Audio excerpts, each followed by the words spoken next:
Assalamualaikum warahmatullahi wabarakatuh, sahabat Joyo The Explorer Channel. Selamat datang di channel kesayangan kita.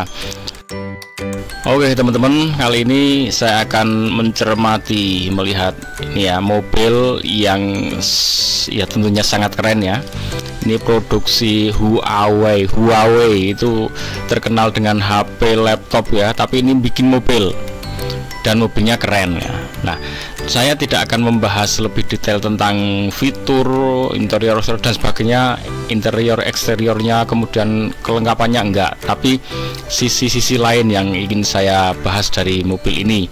Dan yang paling utama nanti saya akan bahas tentang mesinnya. Ini mesin pakai hybrid ya, berarti BBM plus listrik, dan jarak tempuh yang mampu dijangkau. Oke, dan sisi-sisi lain tadi yang ingin saya sampaikan terkait kendaraan ini. Mari kita simak seperti apa klaim-klaim, testimoni atau apa yang ditawarkan oleh mobil ini. Dahsyat, 2,5 bulan mobil hasil produksi Huawei ini terpesan 100.000 unit. Mobil ini juga akan segera dipasarkan di Indonesia.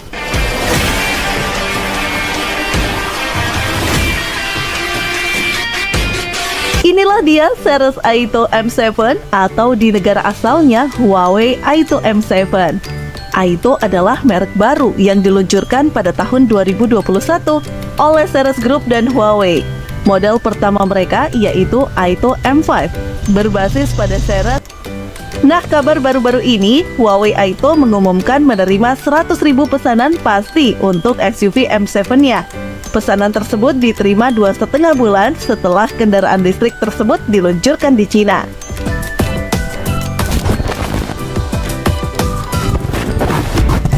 Saat pembukaan pameran Periklindo Electric Vehicle Show 2024, Doni selaku Head of Marketing and Sales PT Sokonindo Automobile menjelaskan akan membawa dua model di bawah merek Seres. Salah satunya adalah M7. M7 dan M9 nanti pakai brand Seres. Di Cina, Seres Group kerjasama dengan Huawei membuat merek bernama Aito. Kita akan membawa sesuatu di pameran Juli nanti. Tunggu saja. Saat ini kita lagi pengembangan dulu agar siap saat diperkenalkan. Modelnya mampu menampung 7 penumpang dan sudah completely knockdown atau CKD. Sebagai kasta tertinggi dalam jajaran produk Seres, Seres 7 merupakan medium SUV 6-seater dengan menyajikan banyak keunggulan untuk sebuah mobil extended range electric vehicle. Lantas, seperti apa spesifikasi dan gambaran harganya?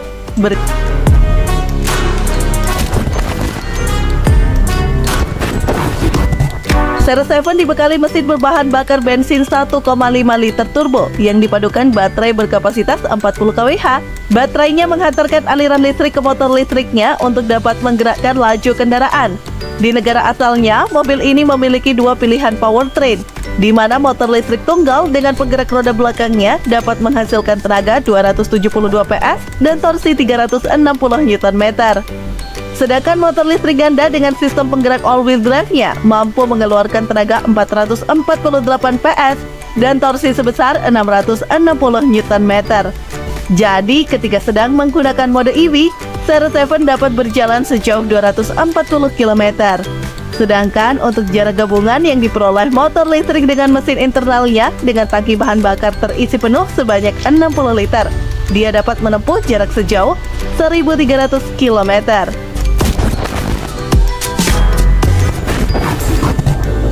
Bicara soal harga, karena belum resmi meluncur di Indonesia, Seres Aito M7 harganya di negara asalnya dijual mulai dari 249.800 yuan atau sekitar 500 jutaan rupiah untuk versi entry levelnya. Nah, gimana menurut teman-teman? Komen di bawah ya. Sekian dulu informasi. Oke teman-teman, itulah ulasannya. Kemudian coba kita bahas. Oke, itu mobil kalau dari segi fitur, fasilitas, kemewahan untuk mobil listrik harga 500 juta itu masuk kategori murah ya, karena mobil listrik pada awal-awal keluar itu menyentuh angka miliar kan gitu.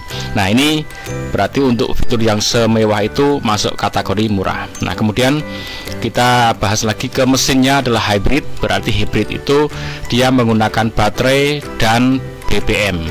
Tadi disampaikan bahwa untuk listriknya jarak tempuhnya dia mampu menempuh 240 km. Kemudian untuk BBM-nya dia mampu menampung 60 liter. Sehingga dengan 60 liter itu dia mampu menempuh jarak 1300 km. Nah, coba kita hitung ya. Itu jaraknya kan 1300 ya. 1300. Ini yang pakai BBM. Kemudian dikurangi jarak kalau dia pakai baterai kan 240 km. Nah, ini berarti selisihnya 1060 km. Nah, 1060 km. Nah, jadi ini jarak yang ditempuh oleh BBM, ini jarak yang ditempuh oleh aki ya. Oh, ini jarak keseluruhan ya 1300. Kemudian kalau dikurangi jarak yang ditempuh oleh listrik, maka jaraknya tinggal 1060. Nah ini berarti yang kontribusi oleh si BBM ya. Nah ini dibagi 60 liter ya, 60 liter jadinya dia akan menjadi 17,6 teman-teman. Nah jadi ini 17,6 kilometer, nah, kilometer tiap liternya. Jadi 1 liter itu bisa menempuh 17,6.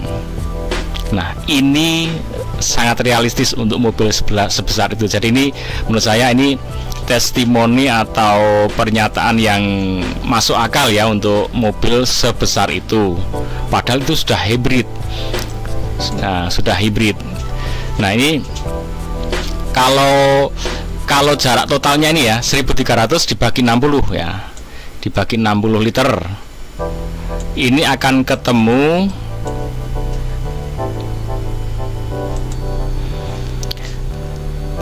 21,6. Nah ini jarak total 1300 kilometer 1300 km kalau baterai plus BBM. Berarti kalau dibagi 60 liter ketemunya 21 km per liter. Nah ini kalau sudah hybrid ketemunya ini. Kalau BBM nya tok, nah 1 liternya kontribusinya 17,6.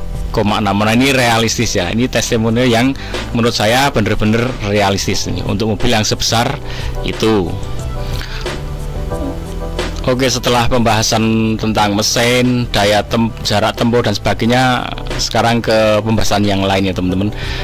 Ini produksi Cina ya, produksi Cina, Tiongkok Cina, dan ini siap mau meluncur ke Indonesia.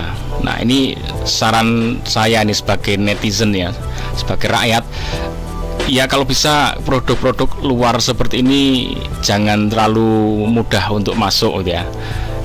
Bukan nggak boleh, tapi tolong regulasinya dibuat yang bagus sehingga tidak merugikan Indonesia. Karena nanti mereka jadi sangat berbahagia dengan pasar di Indonesia. Mereka menikmati, memanfaatkan Indonesia sebagai pasar yang sangat empuk gitu ya. Nah tolong itu dibuat regulasi yang bagus, dan tentunya didorong ini apa, soalnya ini warga Indonesia sudah mampu nih bikin mobil-mobil listrik seperti yang sudah saya upload di konten-konten saya itu. Mereka anak-anak bangsa itu sudah pinter gitu membuat mobil listrik, bahkan sampai body-bodinya. Nah itu bisa didorong, dimotivasi, biayai sehingga bisa Bahkan Indonesia ini secara negara kita itu mampu menciptakan mobil-mobil listrik sendiri gitu ya. Nah, nanti kalau misalkan kita hanya melarang mereka masuk, mempersulit mereka masuk, tapi kita sendiri tidak didorong untuk berkarya, ya nanti ya sama aja, malah itu jadi kita tertinggal banyak hal ya. Itu sih menurut saya. Jadi supaya yang punya kita itu coba di-push sehingga kita yang sudah pada bikin-bikin itu bener-bener bisa difasilitasi, disalurkan, bisa mengaktualisasikan diri dan bener-bener punya produk dalam negeri gitu. Walaupun nanti kalau sudah jadi produk dalam negeri pun itu juga nggak boleh didominasi, dimiliki oleh 1-2 orang saja itu, karena kalau itu dikuasai oleh 1-2 orang, nah itu nanti sama saja juga akan mendominasi Indonesia juga itu, karena mobil, barang mewah, mereka menjadi kaya raya. Kalau kaya raya cuma 1-2 gelintir orang, walaupun orang Indonesia, sama aja nanti akan menguasai Indonesia juga. Bisa bahaya nanti dia akan memainkan peran yang penting di luar pemerintahan, itu juga bahaya. Nah, kalau bisa itu didorong, difasilitasi oleh negara. Jadi kita berdaulat lewat negara. Nah, tentunya itu dengan merekrut orang-orang atau anak bangsa kita, anak bangsa terbaik yang kita miliki. Oke teman-teman, ikuti terus Joyo The Explorer Channel, semoga bermanfaat. Dan jangan lupa bahagia, ucapkan alhamdulillahirabbil alamin. Wassalamualaikum warahmatullahi wabarakatuh.